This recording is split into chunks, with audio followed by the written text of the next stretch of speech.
Hello everyone, कैसे हैं आप सब। उम्मीद करता हूं आप सब बहुत अच्छे होंगे। मेरा नाम है समर श्रीवास्तव और मैं हूं आपका जीएस एजुकेटर। लेके आया हूं आपके लिए एक और बेहतरीन सेशन।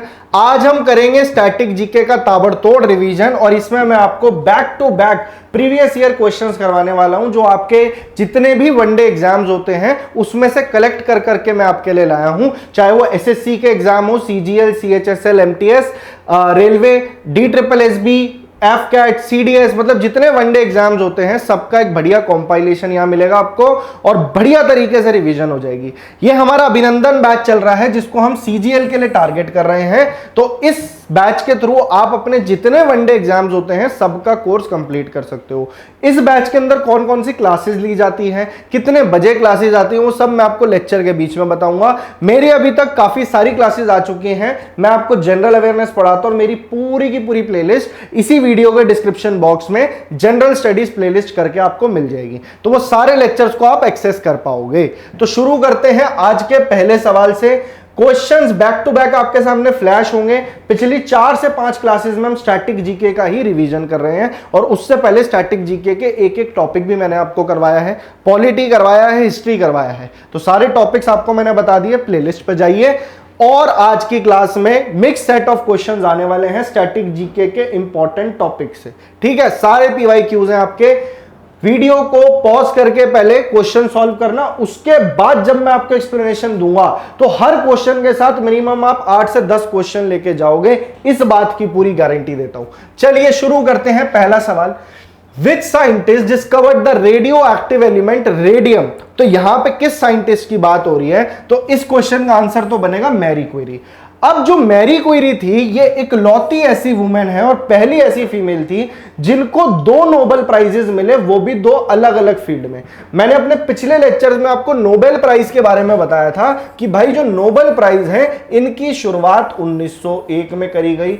नोबेल प्राइज का नाम एल्फ्रेड नोबेल साइंटिस्ट के नाम पे पड़ा। उन्होंने ही इन प्राइजेस के लिए अपनी धन संपत्ति सारी दान करी थी और एल्फ्रेड नोबेल ने डिस्कवरी करी थी डायनामाइट की। वो सारी चीजें मैं आपको बता चुका हूं। बात करें मैरी क्वेरी की तो इनको मिला एक तो नोबेल प्राइज 1903 में। 1903 में इन्होंने अपना नोबेल प्राइज शेयर करा किसके साथ, फिजिक्स में मिला। रेडियो एक्टिविटी की खोज किसने करी थी, तो रेडियो एक्टिविटी की खोज करी थी। ये सारे पॉइंट्स इंपॉर्टेंट है, अपने आप में एक क्वेश्चन आता है इसमें से। रेडियो एक्टिविटी की खोज किसने करी थी, तो ये थे हेनरी बैक्वेरेल। Henry Becquerel. और रेडियो एक्टिविटी की जो ऐसा यूनिट है वो भी BQ बैक्वेरेल ही होती है। तो हेनरी बैक्वेरेल के साथ में मैरी क्वेरी को रेडियो एक्टिविटी की खोज के लिए फिजिक्स में 1903 में नोबेल प्राइज मिला। ठीक है, अब बात आती है इस क्वेश्चन की। इन्होंने 2 रेडियो एक्टिव एलिमेंट्स की खोज करी थी, तो 1911 में केमिस्ट्री के अंदर इनको फिर से नोबेल प्राइज मिला क्योंकि इन्होंने खोज किस किस की करी, रेडियम और पोलोनियम। Radium and polonium. ठीक है जी, तो यह अपने आप में काफी इंपॉर्टेंट सवाल बनता है। मैरी क्वेरी की अपनी फैमिली ही काफी टैलेंटेड थी। 5 नोबेल प्राइजेस जीते इनकी कुल मिला के पूरी फैमिली ने। इनके हस्बैंड को भी मिला हुआ है, तो काफी टैलेंटेड लोग थे ये। तो मैरी क्वेरी के 2 नोबेल प्राइज याद हो गए। इसमें एक नाम दिख रहा है मुझे, एल्बर्ट आइंस्टाइन। तो सबको आप लोग इनका नाम जानते होंगे। एल्बर्ट आइंस्टाइन की जो फोटो इलेक्ट्रिक इफेक्ट की खोज थी, तो यह पूछा जा सकता है कि आइंस्टाइन को नोबेल प्राइज किस चीज के लिए मिला था, फोटो इलेक्ट्रिक इफेक्ट की इन्होंने खोज करी थी। साथ ही इन्होंने दी थी एक थ्योरी जिसको हम जानते हैं थ्योरी ऑफ रिलेटिविटी के नाम से। देखिए टॉपिक्स बहुत सारे हैं कवर करने वाले, इसलिए मेरी स्पीड थोड़ी तेज रहेगी। अगर स्पीड तेज लगे तो थोड़ी सी स्लो करके देख लेना, स्पीड स्लो लगे तो उसको भी आप बढ़ा सकते हो, ये ऑप्शन आपको यूट्यूब देता है। तो थ्योरी ऑफ रिलेटिविटी बढ़िया रिवीजन हो जाएगा क्योंकि हमारा मेन टारगेट है रिवाइज करवा के सारे टॉपिक्स आपके दिमाग में फ्रेश कर दिए जाए। थ्योरी ऑफ रिलेटिविटी हो गई E = mc², जिसमें स्पेस टाइम डायलेशन की इन्होंने बात करी थी। तो 2 खोज इनकी याद रख ली। बेंजामिन फ्रैंकलिन की अगर मैं बात करूं तो इन्होंने इलेक्ट्रिसिटी की खोज करी थी। इलेक्ट्रिसिटी और इन्वेंट करी थी क्या, लाइटनिंग रॉड की। लाइटनिंग रॉड की इन्वेंशन करी थी। तो ये भी सवाल पेपर में बनता है कि इलेक्ट्रिसिटी की खोज किसने करी थी या लाइटनिंग रॉड पहली किसने बनाई थी, तो दैट वाज बेंजामिन फ्रैंकलिन। तो देखिए आप एक ही क्वेश्चन से कितने सारे हमने चीजें रिवाइज कर ली। ऐसे ही हम आगे चलेंगे, एक एक क्वेश्चन को अच्छे से निचोड़ लेंगे। चलते हैं अपने नेक्स्ट क्वेश्चन पे। दादा साहेब फाल्के अवार्ड्स की यहां पे बात करी जा रही है। किसकी बात करी जा रही है? दादा साहेब फाल्के अवार्ड्स की। तो किस फील्ड में दिए जाते हैं दादा साहेब फाल्के अवार्ड? जिस दिन नेशनल फिल्म अवार्ड्स दिए जाते हैं उसी टाइम पे साथ ही दिए जाते हैं। नेशनल फिल्म अवार्ड्स की शुरुआत कब हुई थी? तो वो यहां पे लिख लीजिए, नेशनल फिल्म अवार्ड्स कब दिए जाते हैं? इंडिया के हाईएस्ट अवार्ड्स दिए जाने वाले फिल्म्स के अंदर दिए जाते हैं। तो आंसर तो पता लग गया, दादा साहेब फाल्के फिल्म्स के लिए दिया जाता है। नेशनल फिल्म अवार्ड्स की शुरुआत 1954 में करी गई थी। अभी हाल ही में किसको मिला? तो तानाजी मूवी आई थी, उसमें अजय देवगन जी को मिला है। और साथ ही मिला है तमिल मूवी थी सोरराई पोत्रु, वो मूवी के लिए, और उसके जो हीरो थे सूर्या, तो उनको मिला है। तो करंट से ये क्वेश्चन बन सकता है। अब मैं बात करने वाला हूं दादा साहेब फाल्के अवार्ड के बारे में। तो दादा साहेब फाल्के अवार्ड, पहले आपको ध्यान रखना है कि ये दादा साहेब फाल्के है कौन। ठीक है, दादा साहेब फाल्के को बोला जाता है फादर ऑफ इंडियन सिनेमा। तो आपसे ये सवाल बनता है कि फादर ऑफ इंडियन सिनेमा किन्हें कहा जाता है? Indian cinema. देखिए स्टैटिक जीके में ना डाटा बहुत सारा है, पर हमें क्या पढ़ना है जो एग्जाम पॉइंट ऑफ व्यू से आपका इंपॉर्टेंट रहने वाला है। ठीक है, तो इन क्लासेस के थ्रू चीजें रिवाइज होती जाएंगी और यही सारे क्वेश्चन आपको पेपर में देखने को मिलेंगे। फादर ऑफ इंडियन सिनेमा की मैं बात करूं, क्यों कहा जाता है? क्योंकि पहली हिंदी फिल्म इन्होंने डायरेक्ट करी। तो फर्स्ट फिल्म जो आई इन्होंने इनकी डायरेक्शन की वो आई 1913 में। तो सबसे पहली हिंदी मूवी पूछ सकता है। उस टाइम पे मूवीज के अंदर साउंड नहीं हुआ करती थी, तो वो जो पहली फिल्म इन्होंने डायरेक्ट करी वो थी राजा हरीशचंद्र। ये एग्जाम में क्वेश्चन आता है, पहली मूवी कौन सी थी? तो राजा हरीशचंद्र। ठीक है जी। उसके बाद में एक तो ये याद रखना है फैक्ट मूवी से। अच्छा, अगर आपसे पूछ ले पहली ऐसी साउंड मूवी कौन सी थी जिसमें कि आपको साउंड भी सुनाई दी, तो वो थी 1931 में एक मूवी आई थी। इस फिल्म का नाम था आलम आरा। आलम आरा आप में से बहुतों ने सुना होगा, कईयों ने देखा भी होगा। आलम आरा में एक्टिंग करी थी पृथ्वीराज कपूर ने, और इसी के लिए इनको पोस्टोमसली यानी मरणोपरांत दादा साहेब फाल्के अवार्ड भी मिला था। तो आलम आरा, ठीक है, इतना क्लियर है। और इसके बाद में अगर आपसे पूछ ले सबसे पहली कलर मूवी कब आई थी, तो सबसे पहली कलर मूवी 1937 में आई थी। इस मूवी का नाम था किसान कन्या। तो ये भी एक इंपॉर्टेंट फैक्ट बन जाता है अपने आप में। तो देखिए एक ही क्वेश्चन के थ्रू और जितनी चीजें हमें आएंगी वो मैं आपको बताता जाऊंगा। फादर ऑफ इंडियन सिनेमा पता लग गया क्यों बोला जाता है इनको। तो दादा साहेब फाल्के अवार्ड एक लाइफ टाइम अचीवमेंट अवार्ड है। क्या है? Life time achievement award. तो ये कैटेगरी याद रखना। और सबसे पहला अवार्ड एक वुमेन को दिया गया था। इस अवार्ड की शुरुआत 1969 में हुई थी। ये ईयर पूछा जाता है आपसे एग्जाम में, याद रखना। 1969 में जब इसकी शुरुआत हुई थी तो पहला अवार्ड दिया गया देविका रानी को। देविका रानी, ये पार्ट भी इंपॉर्टेंट है आपका स्टैटिक जीके से। ठीक है जी।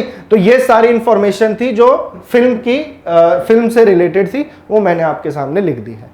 चले आगे, फटाफट से जो पॉइंट्स आते जाएंगे फटाफट रिवाइज करते जाएंगे। नेक्स्ट क्वेश्चन पे चलते हैं। सारे लेक्चर्स देखने हैं अगर तो वहीं प्लेलिस्ट पे जरूर चले जाना। स्टैटिक जीके एटलीस्ट देख लेना, उसमें सब कुछ कवर करवाया है मैंने भी। आने वाले सेशंस में ऐसे ही बेहतरीन स्टैटिक जीके का रिवीजन रहेगा। रोज आधे से 1 घंटा मेरी एक क्लास आपको देखनी है। रिकॉर्डेड सेशन है ये, कभी भी आपको देख सकते हो। चैनल सब्सक्राइब कर लेना और बेल आइकन को दबा लेना। अगर वीडियो अच्छा लगता है तो कमेंट कीजिए और वीडियो को शेयर जरूर करना, जो आप लोग नहीं कर रहे हो। तो इतनी बस आपसे रिक्वेस्ट है। ये क्वेश्चन बड़ा इंटरेस्टिंग है। अब ये क्वेश्चन आपका प्रीवियस ईयर क्वेश्चन है, शायद एमपी कांस्टेबल में पूछा गया था ये, और भी बथेरे एग्जाम से पूछा गया होगा। मुंशी प्रेमचंद का रियल नेम पूछा जा रहा है यहां पे। तो मुंशी प्रेमचंद का नाम क्या था? देखिए मुंशी प्रेमचंद को वैसे क्या कहा जाता था? उपन्यास सम्राट। क्या कहते थे उनको? ये भी क्वेश्चन बन सकता है। उपन्यास सम्राट किन्हें कहा जाता था? तो मुंशी प्रेमचंद जी को। ठीक है। मुंशी प्रेमचंद का असली नाम था धनपत राय श्रीवास्तव। क्या नाम था? धनपत राय श्रीवास्तव। इनका जन्म हुआ बनारस के अंदर 1880 में। कहां जन्म हुआ था? बनारस में। ठीक है। अब इनसे इंपॉर्टेंट रिलेटेड नोवेल कौन कौन से याद रखने हैं। देखिए जो इनका सबसे पहला काम था वो था 1907 में 5 शॉर्ट स्टोरीज का इन्होंने कॉम्पाइलेशन किया और उसका नाम था सोज़े वतन। सोज़े वतन, ठीक है। इसके बाद में इनकी कुछ किताबें जो आपको याद रखनी है, मैं यहां पे लिख देता हूं आपके लिए। सबसे इंपॉर्टेंट जो बार बार पूछी जाती है, गोदान, उसके बाद में गबन, फिर करम भूमि, करम भूमि, एक आप याद रखेंगे मानसरोवर, मानसरोवर, एक याद रखनी है आपको ईदगाह। मेरे सब लेक्चर्स का पीडीएफ आपको बाद में टेलीग्राम पे दे दूंगा, जो मैं क्लास में लिखवा रहा हूं उसको शॉर्ट नोट्स में अपने पास भी लिख लेना, तो बढ़िया एक रिवीजन के लिए, क्योंकि मैं मानता हूं आप चीजों को जितना रिपीट करोगे, मेरे सेशंस में कुछ क्वेश्चन रिपीटेड भी मिलेंगे और कुछ क्वेश्चन ऐसे मिलेंगे जो कि हर क्लास में आपको नए क्वेश्चन मिलेंगे, तो यहां से आप बढ़िया रिवाइज कर लोगे। अपने शॉर्ट नोट जरूर बनाना। मानसरोवर, ईदगाह, शतरंज के खिलाड़ी, बहुत बढ़िया, शतरंज के खिलाड़ी, ये भी क्वेश्चन पेपर में बनता है, शतरंज के खिलाड़ी, ठीक है जी। तो ये इंफॉर्मेशन है जो आपको याद रखनी है धनपत राय श्रीवास्तव जी से।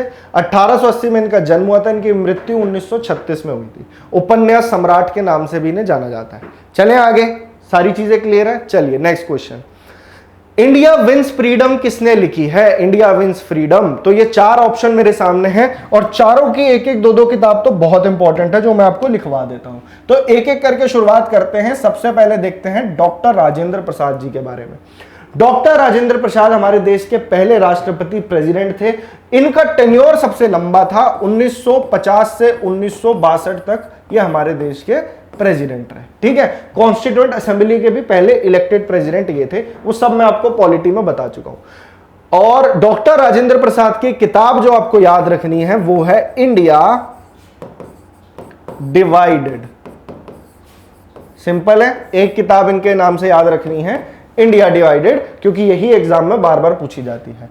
अब इस क्वेश्चन का आंसर है आपका मौलाना आजाद। और मौलाना आजाद जो थे हमारे देश के, मौलाना अबुल कलाम आजाद कौन थे? सबसे पहले एजुकेशन मिनिस्टर, जिन्होंने मेरा लास्ट लेक्चर देखा है उसमें एक क्वेश्चन में पूछा गया था ये, और वहीं पे मैंने आपको बताया था जो पहली कैबिनेट थी कि एजुकेशन मिनिस्टर कौन था, रेलवे मिनिस्टर कौन थे, डिफेंस मिनिस्टर किसके हाथ में थी, हेल्थ मिनिस्ट्री कौन संभाल रहा था, एक्सटर्नल अफेयर्स मिनिस्टर कौन थे, होम मिनिस्टर कौन थे, ठीक है।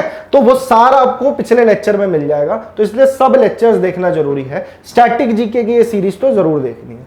मौलाना अबुल कलाम आजाद की एक तो किताब ये लिखी है, तो मैं इसको वापस नहीं लिख रहा, इंडिया विंस फ्रीडम, और साथ ही इनकी एक उर्दू में बुक थी गुब्बार ए खातिर, ये भी पूछा जा सकता है पेपर में। तो ये 2 बुक्स इनसे आप याद रख सकते हो, गुब्बार ए खातिर और इंडिया विंस फ्रीडम, ठीक है। उसके बाद में आती है बारी लाला लाजपत राय जी की।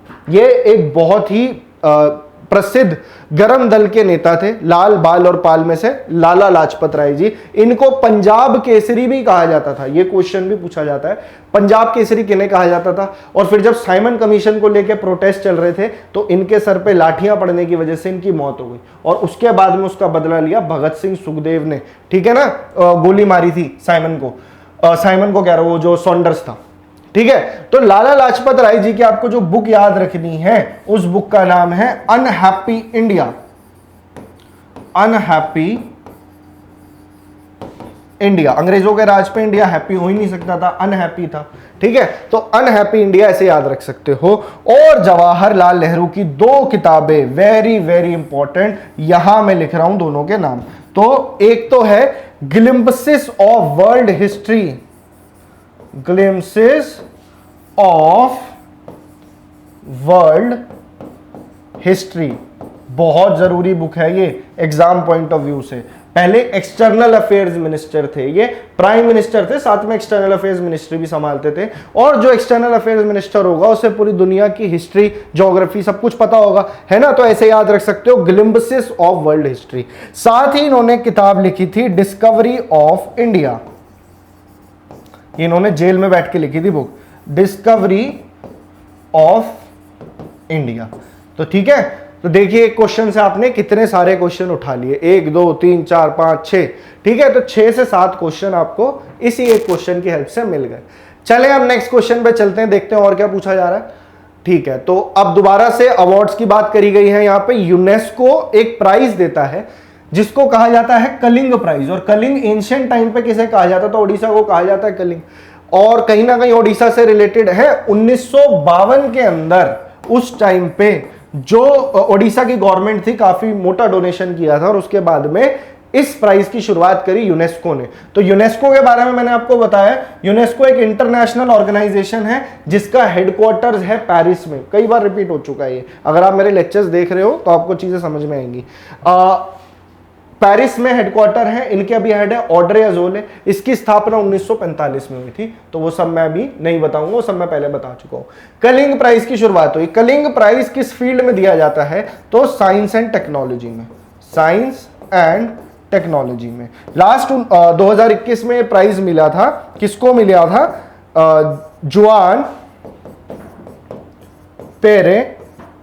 जुआन पेरे के नाम से आप याद रख सकते हो, जुआन पेरे लुमिनेट, ये नाम याद रखा जाएगा, ठीक है। तो जुआन पेरे लुमिनेट, इनको मिला था हाल ही में कलिंग प्राइज। डन, चलें आगे। अच्छा, इसमें लिटरेचर भी लिखा हुआ है, तो मैंने आपको बता दिया साइंस। अब अगर पूछ ले लिटरेचर में से कौन से इंपॉर्टेंट अवार्ड्स हैं जो दिए जाते हैं, तो लिटरेचर से रिलेटेड सबसे हाईएस्ट ऑनर जो होता है वो तो होता है इंटरनेशनल लेवल पे बुकर प्राइज। और जिस ऑथर को बुकर प्राइज मिलता है, मैंने कई सारी बुक्स आपसे डिस्कस करी है, एक बकायदा लेक्चर है बुक्स एंड ऑथर्स का अलग से, तो वहां बताया था। बुकर प्राइज हो गया इंपॉर्टेंट। उसके बाद में इंडिया में बात करें तो एक व्यास सम्मान दिया जाता है, व्यास सम्मान। एक आप याद रखेंगे सरस्वती सम्मान, तो ये नाम दे देगा पेपर में आपको एग्जामिनर, और पूछेगा कि कौन सी फील्ड से रिलेटेड है, तो सरस्वती सम्मान। एक आपको याद रखना है मूर्ति देवी अवार्ड, ठीक है। और सबसे इंपॉर्टेंट, इंडिया का हाईएस्ट लिटरेरी ऑनर इसे माना जाता है ज्ञानपीठ अवार्ड। इसको ऐसे लिखते हैं, ज्ञानपीठ अवार्ड। और यह सवाल भी बनता है स्टैटिक में कि सबसे पहली बार इसकी शुरुआत 1961 में हुई थी, और सबसे पहला ज्ञानपीठ किसको दिया गया था? तो इनका नाम था जी शंकरा कोरूप। मलयाली थे ये, मलयालम में इन्होंने लिखी थी, पोयम लिखी थी, जिसके लिए इनको ज्ञानपीठ अवार्ड मिला था सबसे पहला। डन, ठीक है। तो देखिए कितने सारे आपके सवाल इसमें भी कवर हो गए। चलते हैं नेक्स्ट क्वेश्चन पे। अब पूछ रहा है अवार्ड से रिलेटेड, और फील्ड्स पूछ रखी है कि सीके नायडू कप किस फील्ड से रिलेटेड है। CK Naidu cup is associated with which of the following sports events, ठीक है। तो इसमें एक एक करके देखते हैं हम। सबसे पहले देखते हैं क्रिकेट को। तो क्रिकेट में देखते हैं किसके कौन कौन से इंपॉर्टेंट अवार्ड्स हैं जो आपको याद रखने हैं, या ट्रॉफीज कौन कौन सी होती हैं, ठीक है। कप्स और ट्रॉफीज की यहां पे बात कर रहा है। तो क्रिकेट के अंदर कौन कौन सी ट्रॉफीज खेली जाती हैं? तो एक सीके नायडू है, सीके नायडू, ठीक है। तो आपके क्वेश्चन का जवाब हो गया सीके नायडू बी। और साथ ही एक आप याद रखेंगे रणजी ट्रॉफी। ये किससे रिलेटेड है? क्रिकेट से रिलेटेड है, रणजी ट्रॉफी। एक पूछेगा दिलीप ट्रॉफी, दिलीप ट्रॉफी। एक पूछ सकता है देवदार ट्रॉफी। यूं तो कई सारी है लिस्ट, बट मैं वही लिखवा रहा हूं जो एग्जाम में बिल्कुल पूछे जाने के चांसेस हैं। तो वो है Deodhar, Dilip trophy, Ranji trophy, Vijay Hazare cup. Vijay Hazare, ये भी एक टूर्नामेंट होता है, विजय हजारे ट्रॉफी। साथ ही आप याद रख लीजिए ईरानी कप, ईरानी कप, ठीक है। ये 5 से 6 नाम आई थिंक काफी रहेंगे। मैं बात करूं अगर हॉकी की, तो हॉकी से रिलेटेड कौन कौन से इंपॉर्टेंट कप होते हैं? तो एक आप याद रख सकते हो आगा खान कप,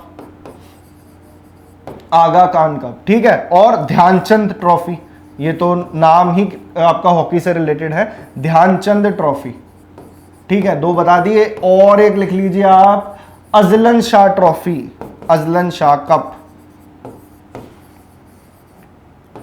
और कौन सा एग्जाम में क्वेश्चन बनता है? एक आपसे बार बार पूछता है महाराजा रंजीत सिंह गोल्ड कप। ये मैं यहां लिख देता हूं, महाराजा रणजीत गोल्ड कप, ठीक है। और एक आपसे पूछा जा सकता है जवाहरलाल नेहरू ट्रॉफी। ये भी आपकी इसी से रिलेटेड है, यानी कि हॉकी से रिलेटेड है। ठीक है, तो 1 2 3 4 5 6 काफी सारे बता दिए। Aga Khan, Dhyanchand trophy, Azlan Shah cup, Jawaharlal Nehru trophy और महाराजा रंजीत सिंह कप। गोल्फ के तो 2 नाम बहुत इंपॉर्टेंट है जो एग्जामिनर बार बार पूछ सकता है और ये इंपॉर्टेंट बनते हैं। कौन कौन से? एक तो है कैनेडा कप और एक है राइडर ट्रॉफी, राइडर कप आप इसे कह सकते हो, राइडर कप। तो ये डायरेक्टली एग्जामिनर नाम लेगा और पूछेगा कौन सी स्पोर्ट्स से रिलेटेड है। ये मैंने आपको लिखवा दी है और बाकी स्पोर्ट्स के आपको आने वाले लेक्चर में सारी चीजें पता लगती रहेंगी। एग्जाम तक आपका 14 जुलाई को पेपर है एसएससी सीजीएल का। तब तक अगर आप इस सीरीज को देखते रहते हो, मेरे और लेक्चर्स देखते हो, जनरल अवेयरनेस में आपका नंबर कट जाए बहुत रेयर चांस होगा। मैं कहता हूं 90% क्वेश्चंस आपको आते होंगे, इस बात की गारंटी है। उसके लिए आपको प्लेलिस्ट देखनी पड़ेगी और अब से जुड़ना पड़ेगा। रोज 1-1 घंटा दीजिए, आपके सारे सब्जेक्ट्स इंपॉर्टेंट है तो सब पढ़ने हैं। ये नहीं कर सकते कि एक साथ बैठेंगे और सब कुछ रट लेंगे। रिवीजन का टाइम है अभी तो, वैसे भी तो आप रिवीजन का आपका ये जो प्रोसेस है ये स्पीड अप हो जाएगा इन लेक्चर से। Who is the author of Train to Pakistan? बहुत ही फेमस नोवेल है ये। किसका है? तो सबको पता है, खुशवंत सिंह। खुशवंत सिंह एक लॉयर थे, बहुत फेमस डिप्लोमेट रहे, ऑथर रहे, जर्नलिस्ट रहे, पॉलिटिशियन रहे, तो इतने फेमस थे खुशवंत सिंह। और खुशवंत सिंह को मिला, इनसे रिलेटेड क्वेश्चन पूछ सकता है, ये वैसे नॉलेज के लिए भी आपको पता होना चाहिए। इनको पद्म भूषण से नवाजा गया था, पर 1984 में जब ब्लू स्टार ऑपरेशन हुआ था तो इंदिरा गांधी के टाइम पे, तो इन्होंने अपना ये वाला अवार्ड वापस कर दिया था। बाद में इन्हें पद्म विभूषण भी मिला 2007 में और फिर बाद में इनकी डेथ हो गई। तो खुशवंत सिंह की अगर मैं बात करूं तो इनकी एक बुक तो ट्रेन टू पाकिस्तान हो गई। ठीक है, और कौन सी बुक्स? काफी कंट्रोवर्शियल फिगर भी रहेगी, काफी अलग तरीके से इनका राइटिंग स्टाइल था और बहुत ओपनली अपनी किताबों में काफी कुछ लिखते थे ये। तो खुशवंत सिंह की कुछ बुक्स जो आपको याद रखनी है मैं आपके लिए लिख देता हूं। एक आपको याद रखनी है द हिस्ट्री ऑफ सिक्स। ये बेहतरीन किताब है, इसके 2 वॉल्यूम है मेरे पास, मैंने भी पढ़ रखी है, हिंदी में ये बुक्स, मतलब हिंदी में पढ़ी है मैंने। तो द हिस्ट्री ऑफ 6 2 वॉल्यूम्स है इसके। उसके बाद में एक बुक है इनकी दिल्ली अ नॉवल, इसमें पूरी दिल्ली की कहानी इन्होंने लिख रखी है, अच्छी खासी रिसर्च के बाद ये बुक लिखी गई थी, दिल्ली अ नॉवल। एक इनकी किताब है Sex, scotch and Scholarship, Sex, scotch and Scholarship. एक बुक आपको जो इनकी याद रखनी है वो कौन सी है? The company of women, the company of a women. ठीक है, एक इन्होंने किताब लिखी गदर पार्टी थी ना एक सैन फ्रांसिस्को में, मैं गदर पार्टी लिख रहा हूं यहां पे, गदर 1915, ये इनकी किताब का नाम था। और एक बुक इनकी और याद रख लेना, not a nice man to know, not a nice man to know. बस इतनी याद रख लो, अगर क्वेश्चन बना इनकी किताबों से तो यहां से पूछे जाने के चांसेस काफी है। इसमें एक और इंपॉर्टेंट नाम मुझे दिख रहा है, झुंपा लहरी। झुंपा लहरी एक इंडो अमेरिकन है, काफी फेमस नोवेलिस्ट है, पुलिट्जर प्राइज भी इनको मिला हुआ है। और इनकी एक बुक है द नेम सेक, काफी इंपॉर्टेंट है, द नेम सेक, तो मैं यहां लिख देता हूं। इसके ऊपर शायद एक मूवी भी बनी हुई है, द नेम सेक, और सेम नाम से ही मूवी वो आपको मिल जाएगी। द नेम सेक हो गई। एक आप याद रखोगे लोलैंड,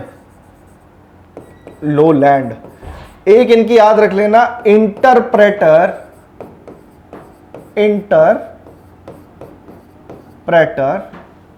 ऑफ मेलोडीज।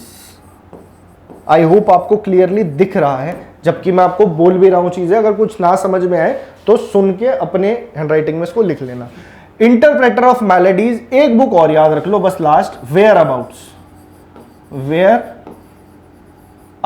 तो ये 4 किताबें, the namesake, lowland, interpreter of maladies और वेयर अबाउट्स। खुशवंत सिंह की the history of 6, Delhi a novel, sex, scotch and scholarship, the company of a women, Ghadar 1915 और not a nice man to no.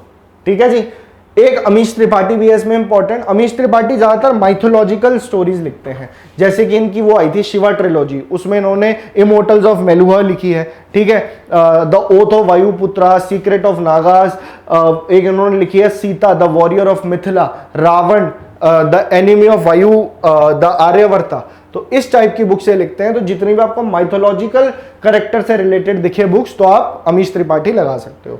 तो ये सारी information इस क्वेश्चन से थी related. चलिए नेक्स्ट क्वेश्चन, प्रवासी भारतीय दिवस एनआरआई डे कब मनाया जाता है? तो एनआरआई डे मैंने कई बार अपने लेक्चर्स में आपको पहले भी बताया है कि भैया एनआरआई डे होता है 9 जनवरी को। 9 जनवरी ही क्यों इस दिन को चुना गया है? क्योंकि 9 जनवरी 1915 ये वो दिन था जब महात्मा गांधी जी साउथ अफ्रीका से वापस आए थे। महात्मा गांधी जी साउथ अफ्रीका से वापस आए थे, और इसी दिन के उपलक्ष्य में, इसी को याद करने के लिए हर साल प्रवासी भारतीय दिवस मनाया जाता है। 2023 की अगर मैं बात करूं तो इस बार का जो थीम रहा वो आपको याद होना चाहिए, वो था डायस्पोरा रिलायबल, ये करंट का क्वेश्चन हो जाएगा, रिलायबल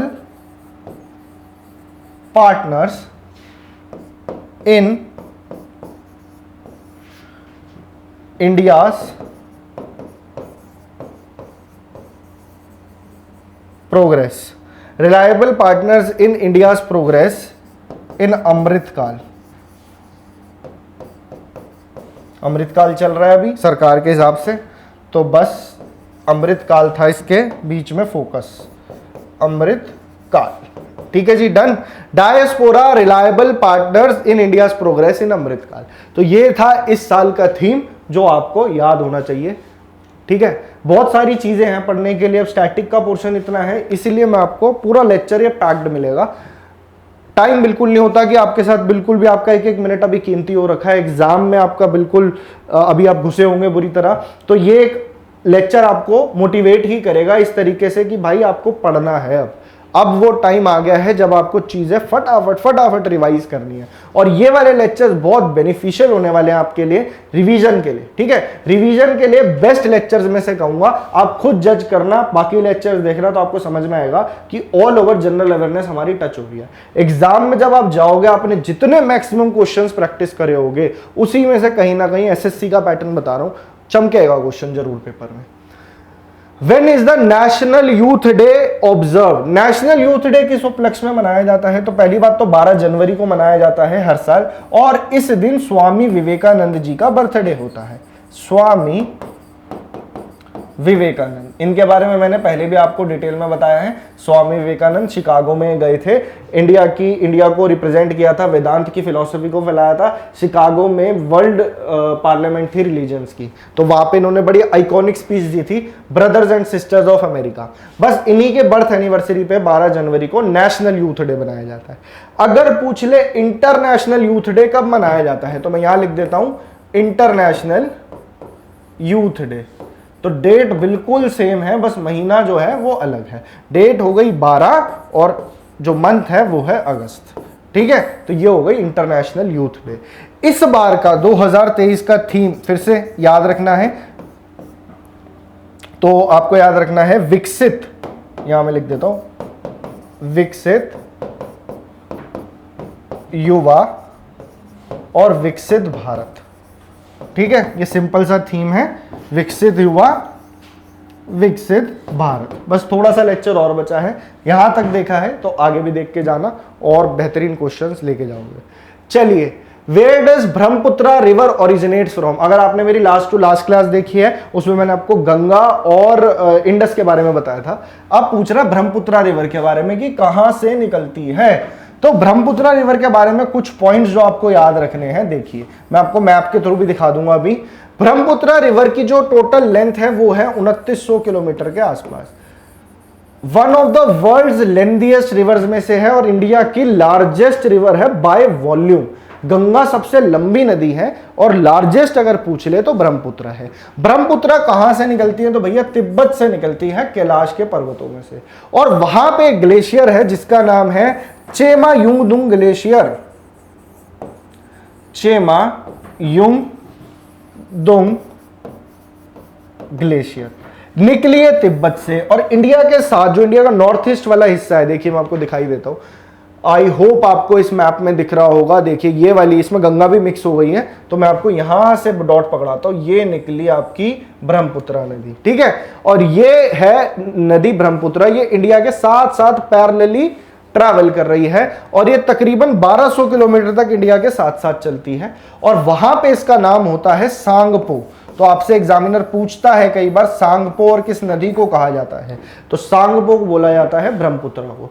फिर ये गॉर्ज बना के अरुणाचल प्रदेश में, देखिए इंडिया के अरुणाचल प्रदेश में नामचा बारवा के पास से एंटर करती है और अरुणाचल प्रदेश में एंटर करते ही अपनी डायरेक्शन बदल के देखिए साउथ और फिर साउथ वेस्ट की तरफ ट्रैवल करने लग जाती है।